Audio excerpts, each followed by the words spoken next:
og bæjarstjórnarfundur númer 3514 settur sem 11. fundur ársins. Fundurinn í fjórum liðum.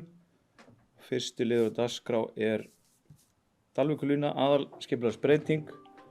Liður 3 í fundargerð skipulagsráðs dagsettir 24. ágúst 2022, lögð fram verkfræðistofu að tillögu á vinnslustigi að breytingu aðalskipulagi Akureyrar 2018-2030 vegna lagningar Dalvíkurlínu 2.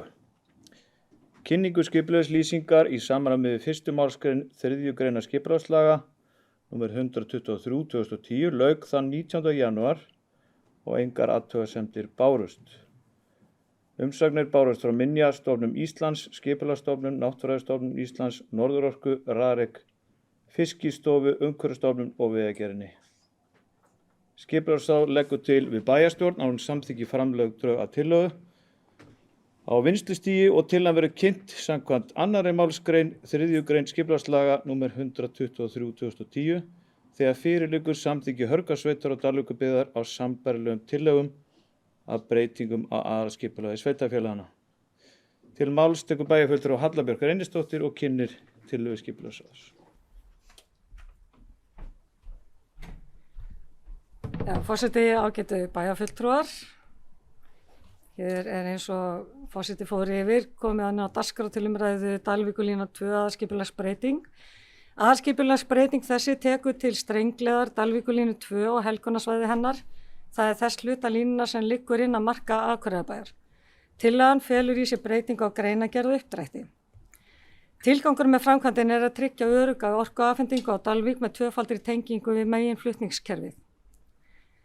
Fyrirhuguð línuleið liggur að hluta til innan deiliskipulags Rangavalla en það tengivirki Landsnet staðsett. Fyrirhuguð strengleið innan afmarkaðs lagnabeltis fyrir jarðstrengi og loftlínur og kalla því ekki á breytingu á deiliskipulaginu. Í umhverfismati áætlunar eru bornir saman og metnir valkostir legu línunar í heild, það frá Rangavöllum að Dalvík. Innan Akureyrarbæjar aðeins einn valkost að ræða auk 0 kosts. Áhrif á landslag eru talin óveruleg með breyttu skipulagi. En líklegt að bætt raforkuöryggi hafi verulega jákvæð áhrif á hagræna þætti og þá einkum innan Dalvíkur og nágrennis. Rétt að vekja athygli á því að lagning jarðstrengja á einum stað hefur áhrif á lagningu annarra jarðstrengja á svæðinu og sérstaklega mikilvægt fyrir Akureyringa að huga að áhrifum á lagningu Blöndulínu 3 í þessu samhengi. Það því ástæða til þess að hvetja Landsnet til þess að huga að öllum hagsmunum og að framkvæmdum sé stillt þannig að komið verði til mótsviði sem flesta. Eins og forseti bæjarstjórnar fór yfir þá leggur skipulagsráð til við bæjarstjórnar og samþykki framlögð drög og ég vil bera fram hérna tillögu að bókun auk þess þar að segja við samþykkjum þetta allt saman að við bótin verði svona. Bæjarstjórn telur mikilvægt að í ferli skipulagsbreytingar verði sérstaklega skoðað hvort lagning Dalvíkurlínu 2 í jörðu hafi áhrif á möguleika þess að hluti Blöndulínu 3 fari í jörðu.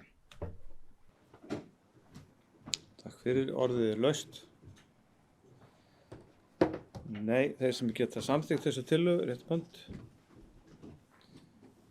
Bæjarstjórn samþykkir með 11 samhljóða atkvæðum.